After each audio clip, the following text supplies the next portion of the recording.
Obrigado, John. Obrigado, Rosana. Obrigado a todo mundo aí que nos assiste, o pessoal aí da técnica e da arte de transmitir a gente para muitos lugares.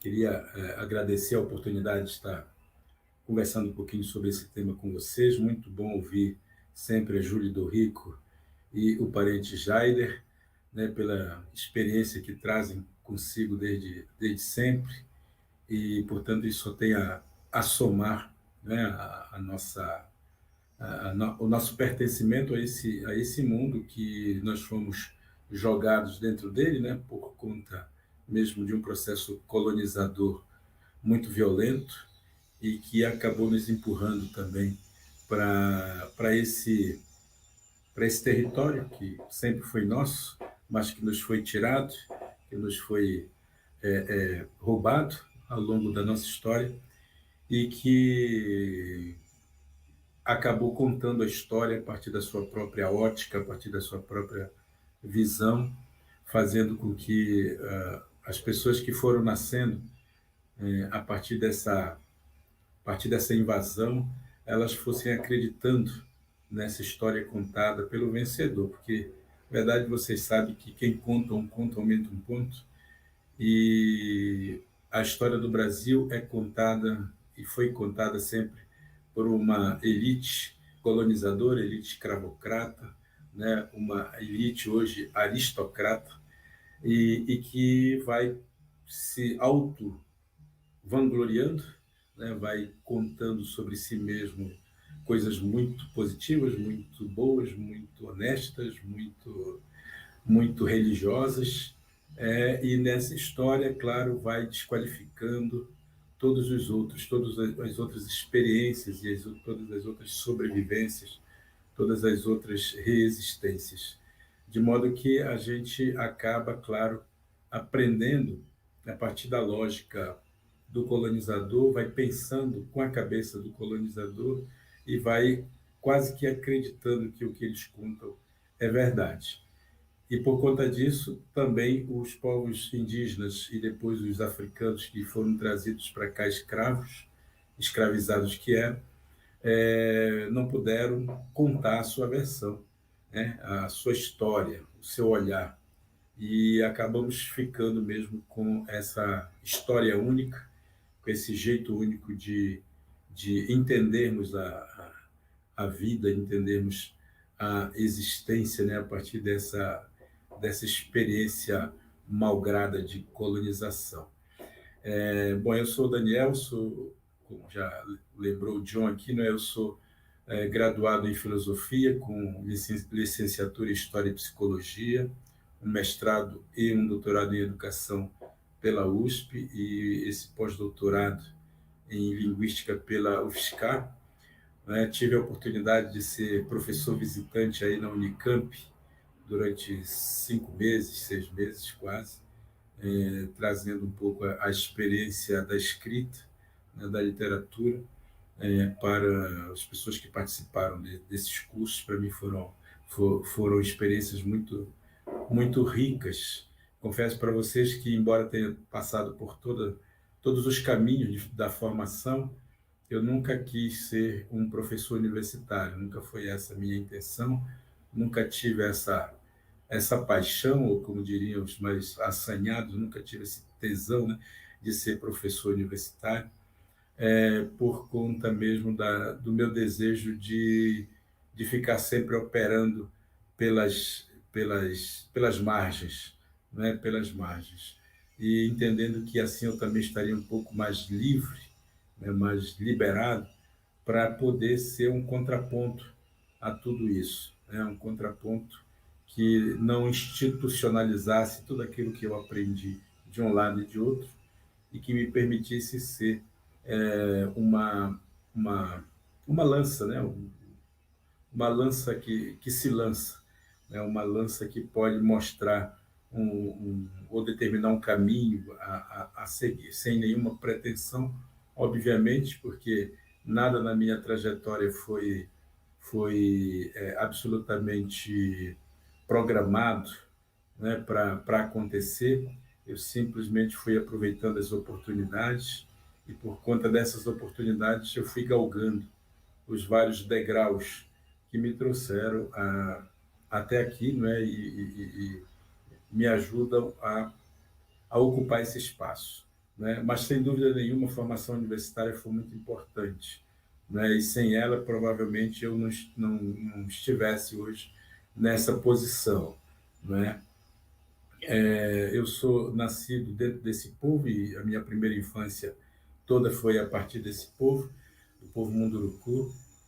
O povo Munduruku, para vocês terem uma ideia, ele tem cerca de 300 anos de contato com a sociedade brasileira. Está presente em 3 estados: o estado do Amazonas, que foi o primeiro contato estabelecido, né?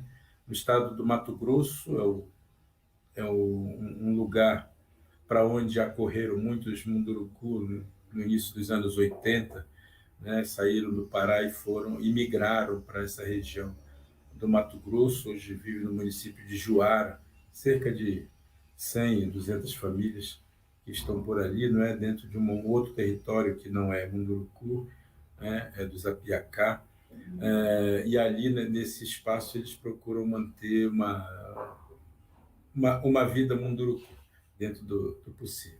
E o maior grupo está no estado do Pará, da onde eu sou oriundo. Ali a gente forma um contingente de aproximadamente 13 mil pessoas, e o povo Munduruku, ele é de tradição guerreira, de tradição nômade, né, e sempre foi assim, desde sempre. Mas num determinado momento, sobretudo no início do século XX, se estabeleceu na região que hoje habita, que é uma região demarcada, homologada, devidamente homologada, mas com todos os conflitos próprios dos interesses, né, que estão sempre jogados dentro da nossa população, porque é uma região também muito rica em minério, sobretudo no ouro, né, e um pouco de madeira nobre também tem por lá, e as pessoas estão sempre muito interessadas nisso tudo. E é um povo que tem um bilinguismo muito latente. Diria que 60% da população é bilíngue, fala português e munduruku. Os outros 40% só fala um pouco, fala só o português, outro tanto só fala o munduruku. Por ser um território relativamente grande, há um grupo que vive, de certa forma, isolado ainda dentro desse território. São cerca de 2,5 milhões de hectares. É uma terra bastante grande que não dá para a gente andar com muita facilidade, nem dá para atravessar com muita tranquilidade. Por conta disso, o povo Munduruku tem garantido, digamos, a sua sobrevivência, né, por viver um território grande, e, ao mesmo tempo, também é um povo que vive as contradições por conta disso mesmo, né? Tem aqueles que defendem o modo tradicional de viver e tem aqueles que defendem um modo mais ligado ao neoliberal de viver. Esses conflitos existem porque, afinal de contas, são pessoas que têm experiências diferentes, tanto de direita não, né? Mas experiências de frequentar as cidades, né? E, portanto, vive com uma certa busca desse conforto do viver bem, né, da sociedade não indígena, dos pariuat, como se diz por lá, né, dos não indígenas. E outros querem o bem viver, que é manter o seu jeito, a sua tradição, a sua cultura, o modo ancestral de existir. E esse povo, eu sou nascido em 1964, portanto eu fui uma das tantas crianças que foram tiradas das suas comunidades e jogadas nas cidades para poder estudar, para se tornar o que eles diziam de civilizado, né? Chamavam de civilizado. Parece que comigo não deu muito certo, mas eu fui obrigado a ir para a escola, e indo para a escola eu tive que, naturalmente, fazer um tratamento de choque, né, entre o ser munduruku e o ser civilizado.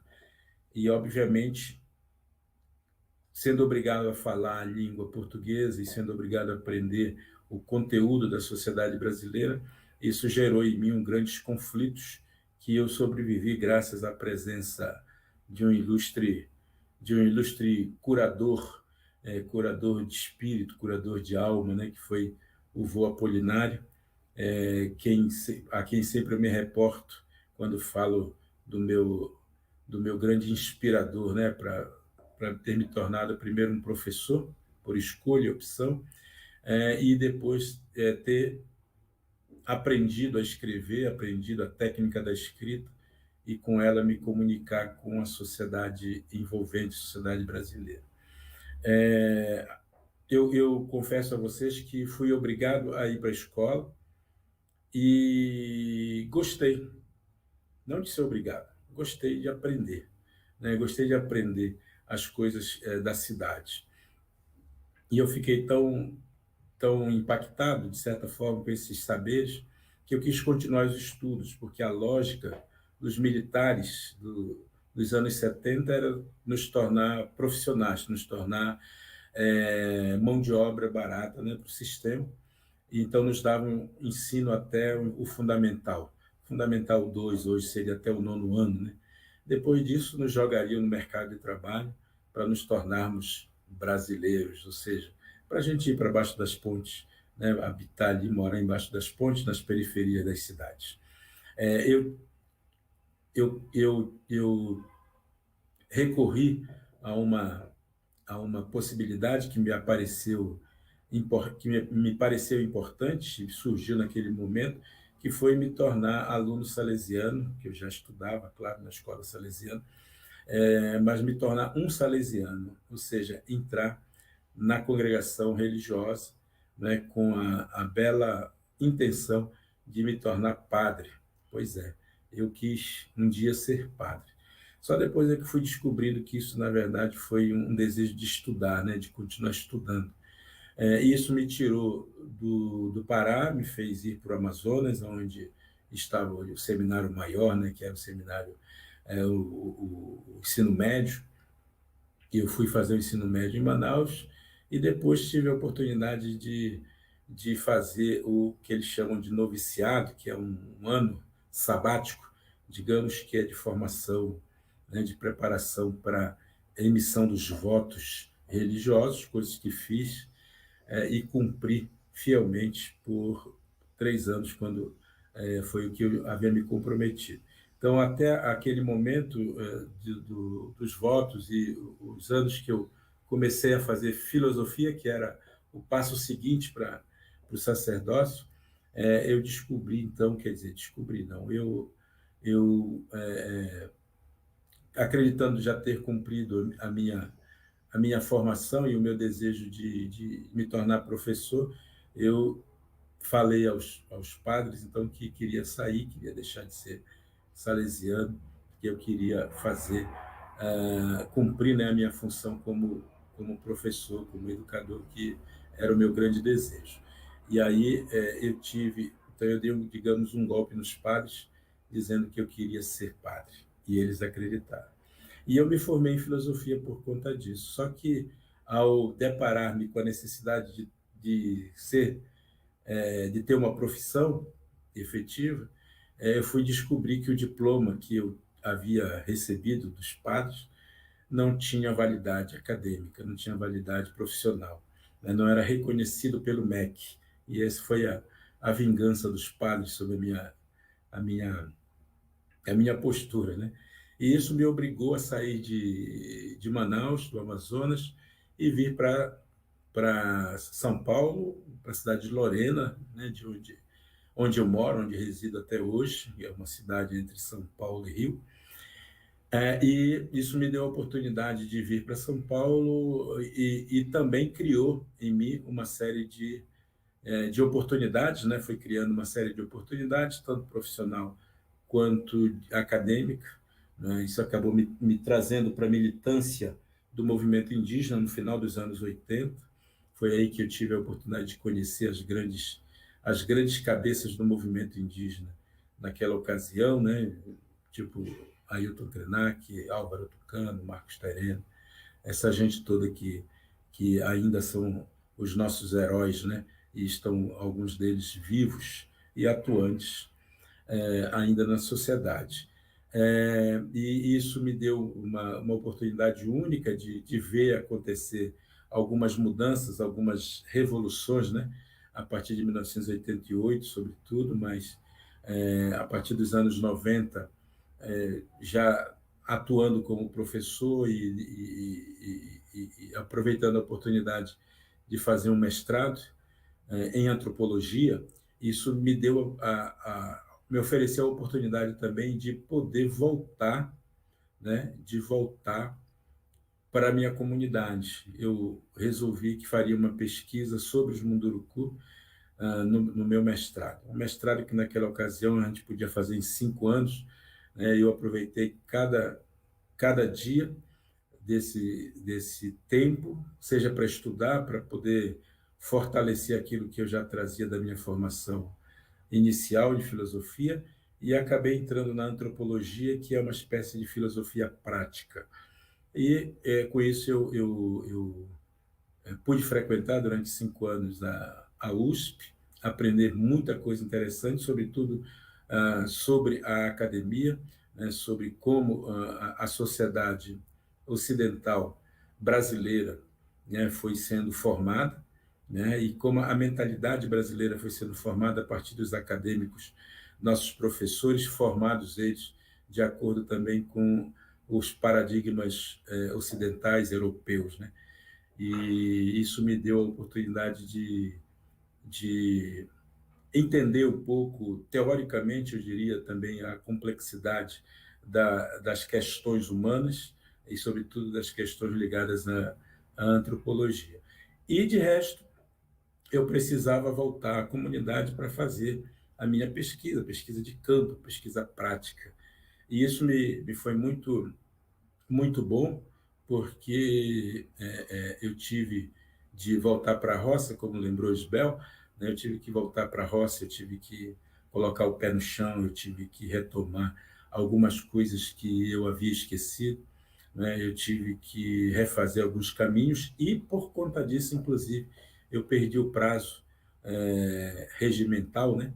de defesa da minha dissertação, cheguei a fazer a qualificação, fui aprovado, e já estava me preparando para os 6 meses seguintes para fazer a defesa da dissertação, mas aconteceram algumas coisas. Primeiro, na própria comunidade Munduruku, lá do Pará, que havia invasão, o que não é de estranhar, né? Coisa que está acontecendo até hoje, a invasão de garimpeiros, e teria que ter um desentrosamento dessas pessoas, e eu estava muito envolvido com eles lá, e estudei muito pouco, na verdade, o que deveria, por outro lado, também eu tive uma perda muito infeliz, que foi da pessoa, da professora que havia iniciado comigo toda essa trajetória acadêmica, que era a professora Maria Araci Lopes da Silva, que era a minha grande tutora, se assim posso dizer, né? Sem querer ser índio da professora Araci, mas ela foi a grande tutora no sentido de me conduzir, né, pelos caminhos da formação. Ela descobriu um câncer que rapidamente a levou desse mundo, né, desse plano, e eu fiquei órfão assim nesses últimos 6 meses praticamente de, de estudos, e acabei perdendo o prazo regimental e fui mandado embora, né? Fui jubilado, como assim se diz. Alguns anos depois, talvez uns 10 anos depois disso ter acontecido, eu acabei regressando à USP como aluno mesmo, egresso, né, porque eu aproveitei uma janela que não tinha mais a mínima intenção de voltar, mas apareceu a oportunidade dentro da Faculdade de Educação de acolher alunos egressos, né, da USP, sem precisar passar por todos os caminhos depois, né, de fazer todas as coisas de novo. Eu acabei aproveitando essa brecha e entrei, graças também à professora Roseli Fishman, né, uma grande defensora dos direitos indígenas, e a gente se conheceu e ela ficou bem interessada na minha pesquisa, enfim, entrei para fazer o mestrado em educação, e quando fiz a qualificação, a banca resolveu que eu poderia fazer um doutorado direto, e por isso eu me tornei um doutor, né? Não foi só porque eu reiniciei tudo de novo, não, mas eu aproveitei essa janela, essa oportunidade que me foi oferecida, e já segui diretamente para o doutorado. E completei alguns anos depois, em 2010, eu defendi a minha tese, né, de doutorado, que se transformou num livro que se chama O Caráter Educativo do Movimento Indígena Brasileiro.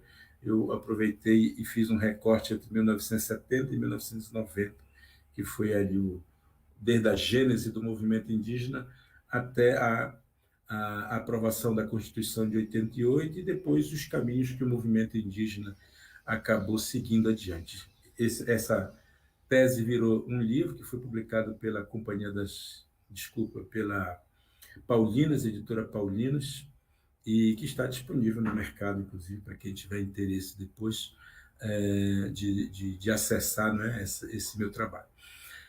Enfim, esse é o meu caminho de formação. É claro que durante todo esse período eu fui dando aula, eu fui sendo professor em escolas públicas e particular, até que em 1996 eu lancei meu primeiro livro. Portanto, este ano, em agosto de 2021, eu completei 25 anos de literatura, né, de minha literatura, e e fiz toda essa caminhada, né, de lançamento de 50 e tantos livros, como lembrou John no começo, e que resulta também nesse livro que eu estou lançando agora, né, o mais recente, A Chave do Meu Sonho, que tem esse título, e como subtítulo, ou como um parafuso frouxo, fez-me encontrar a chave e o sonho.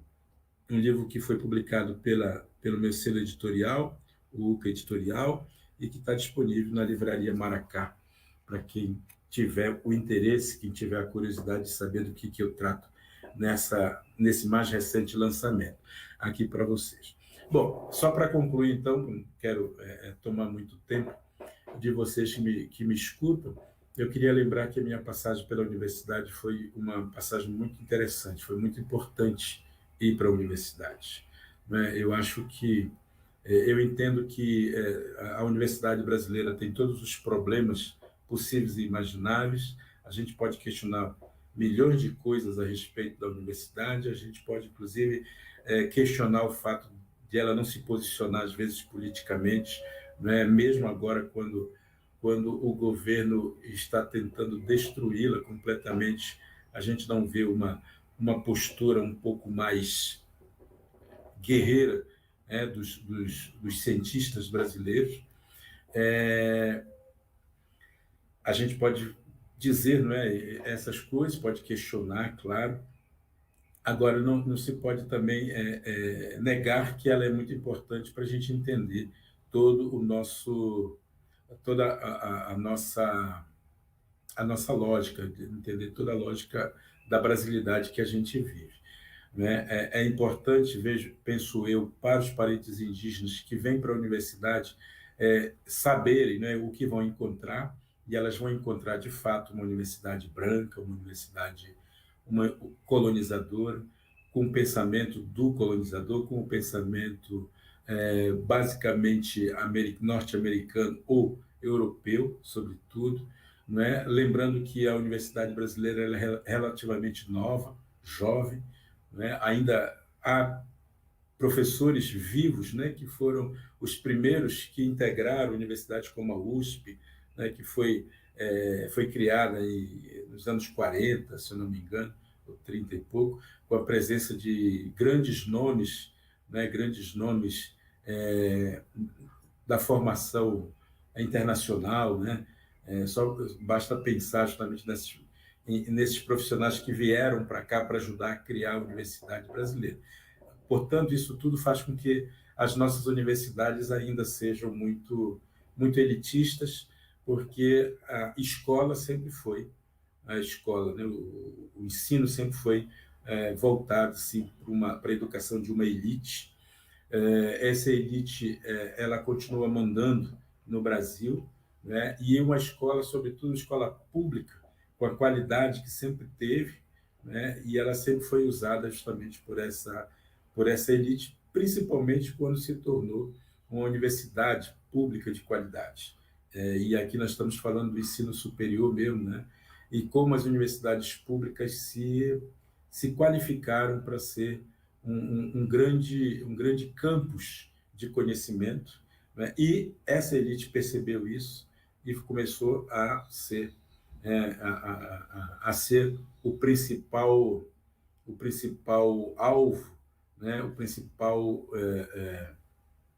usuário das universidades públicas, né? As universidades particulares, elas não costumam ser muito boas, ter muita qualidade na pesquisa, né? Apesar de muitos professores da universidade pública estarem lá, o investimento que elas fazem nem sempre é um investimento na criação de ciência, na criação de conhecimento, a não ser que isso gere produtos, né, que sejam interessantes para elas. E eu penso que a universidade pública tem essa qualidade, tem uma competência inegável e que os nossos parentes têm muito a ganhar com isso. Mas, ao mesmo tempo, essa própria universidade pública, exatamente por ser pública, ela precisaria valorizar muito mais os saberes indígenas que chegam até ela. Eu me atrevo, inclusive, a dizer que as universidades públicas deveriam pagar para os nossos parentes indígenas um salário, né, para que eles estudassem nelas, porque eles trazem consigo um conhecimento que a universidade não tem, né? E se a universidade pudesse aproveitar esse conhecimento para que ela se tornasse um pouco mais universidade, né? Não não um saber apenas ocidental, mas que fosse mesmo uma universalidade de saberes, ela teria muito a ganhar. E certamente os parentes indígenas, por mais jovens que sejam, eles trazem consigo a experiência de uma existência bastante interessante e que pode ser utilizada como conhecimento pela universidade. Então, se a gente pensa que nós vivemos numa sociedade movida pela economia, né, economicista, uma visão economicista, a gente precisaria pensar também que nossos parentes indígenas têm o que oferecer para a universidade. E a universidade tem alguma coisa para oferecer para os nossos parentes indígenas, né? Então, nesse sentido, podia ser uma troca mesmo bastante interessante, coisa que nem sempre a universidade faz, porque existe uma certa arrogância, né? Uma arrogância que a universidade vai alimentando em si mesma, não sei se é de propósito ou apenas porque é levada a isso, mas o fato é que nós continuamos, infelizmente, sendo uma universidade que é pautada, né, por um saber ou por um olhar econômico sobre o conhecimento. Enfim, bom, eu falando rapidamente da literatura, eu fico muito feliz de ter começado, iniciado um movimento de literatura indígena. Eu gosto de que seja conhecida como literatura indígena. Muitas vezes as pessoas me perguntam por que não literatura brasileira, por que tem que adjetivar essa literatura, né? Colocando aí uma palavra, outra, por que não ser apenas literatura brasileira ou literatura nativa, alguns preferem. Eu acho que a gente tem que ocupar o espaço porque literatura indígena localiza a gente dentro desse país, sabe? E localiza a gente de uma maneira muito qualificada. A minha preocupação é sempre que as pessoas queiram nos chamar apenas de literatura, aquilo que a gente escreve apenas de literatura, tentando fazer uma comparação com literaturas romântica ou com a literatura idealista ou com outras tantas, né, formas de falar de literatura. Eu acho que literatura indígena contempla o que nós produzimos, né? E não importa se a gente reconta histórias, né? Não importa se a gente conta a história do vovozinho. O que importa é como nós atualizamos essas histórias dos nossos avózinhos e como ela repercute dentro dessa sociedade. A gente, eu sempre digo que eu nunca escrevi livros pensando nos meus parentes indígenas, nos meus parentes Munduruku, por exemplo. Eu sempre escrevi histórias pensando nas crianças não indígenas, crianças brasileiras, que não tiveram a oportunidade de conhecer, de se deparar com os saberes das sociedades indígenas, porque a elas foi negada esse direito. Nós teríamos uma sociedade muito melhor se nós não tivéssemos criado essa versão de história em que os indígenas são sempre inimigos, são sempre adversários. Né? O Brasil foi estabelecendo que os indígenas são um estorvo, que são um problema. Né? Antigamente até se falava, né? Se dizia do problema indígena, né? A questão indígena. E isso trazia consigo a conotação de que o indígena era um estorvo para a sociedade brasileira.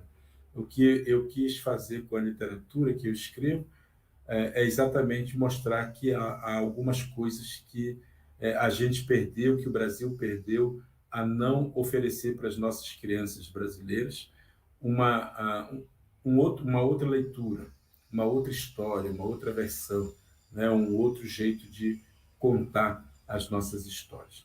E é muito legal saber que esse movimento começou justamente pensando nas crianças brasileiras, porque isso deu oportunidade de a gente adentrar na escola, nesse espaço, como o professor, não lembro o nome dele agora, o professor dizia, né, de Althusser, que falava justamente sobre a escola como aparelho ideológico. Né? E sempre foi assim. E hoje a gente pode usar esse aparelho ideológico, inclusive, para reverter, né, perverter essa ordem estabelecida. Então, nesse sentido, a literatura indígena ela traz um pouco dessa visão, desse olhar, né? E, é claro, a literatura indígena passa a ser um espaço livre, né, de livre expressão. Né? Eu, particularmente, gosto muito da escrita do Jaime, acho que é uma escrita muito potente, muito poderosa, muito descolonizadora, se a gente quiser usar esse termo, embora ele tenha dito que não goste muito. É uma literatura, é uma escrita que permite a gente entrar num outro universo, que eu acho que é o papel mesmo da literatura, qualquer que seja ela. O mesmo trabalho da Dorrigo é um trabalho também muito potente nesse sentido, porque ela vai desconstruindo uma série de conceitos ou de preconceitos ou de paradigmas, né, que foram sendo colocados, e nos ajuda a refletir sobre a presença indígena no contexto urbano e como a gente precisa se descobrir indígena. Né? A gente precisa se descobrir indígena. O Brasil é um país indígena, né? Só que nós aprendemos a não gostar de ser indígena. Nós aprendemos a não gostar de ser negros, né? Porque a versão do colonizador não permitiu a gente gostar, porque, afinal de contas, o negro sempre foi visto como um ser inferior, né? E o indígena como um ser selvagem. E aí isso gerou nas gerações brasileiras que foram nascendo, foi gerando assim, um certo pessimismo, né? Um certo preconceito, talvez um certo racismo, talvez seja isso que se chame de racismo estrutural, né? De racismo estrutural, porque nós aprendemos a não gostar do nosso passado. E o Brasil só tem um jeito, a meu ver, é justamente fazer um retorno, não um retorno ao passado, mas uma reconciliação com o seu passado. A única maneira dele seguir adiante. Beleza? Então, hoje nós temos aí, só para concluir, nós temos cerca de 60 autores indígenas, ou mais que isso. esses 60 autores indígenas, eles têm uma produção muito rica, né? E tem a ver, sim, com reprodução de histórias tradicionais, de mitos tradicionais, mas tem a ver também com ficção, né? Tem a ver com criação própria, tem a ver com relatos, tem a ver com tudo o que é possível ter com relação a isso que nós chamamos de literatura, que, aliás, pode ser, inclusive, os cantos sagrados que os Guarani fazem, né, que pode ter muito a ver com a oralidade, né, da literatura do Ailton Krenak, né, que mais do que um escritor, ele é um falador de histórias, né, e essa fala dele vira escrita, e quando vira escrita mostra toda a sua potência. O mesmo pode-se dizer da obra, né, única e absolutamente necessária de um Davi Copenau, que também é um falador, né? Ele escreveu um livro falando. Olha que coisa maravilhosa. Então, tudo isso tem a ver com a possibilidade de a gente criar outras tantas formas de nos comunicar com a sociedade, inclusive ampliando esse conceito de literatura, né? Um conceito ocidental, né? De achar que literatura é apenas a escrita. A gente tem provado que literatura é muito mais que isso, que literatura passa pelo corpo da gente, passa pela dança, passa pela pintura, pela arte, passa pelo o audiovisual, enfim, passa pela moda, passa pela música, enfim, passa por todas as formas de expressão. Bom, é isso que eu tinha a dizer para vocês. Muito obrigado e estamos aqui à disposição.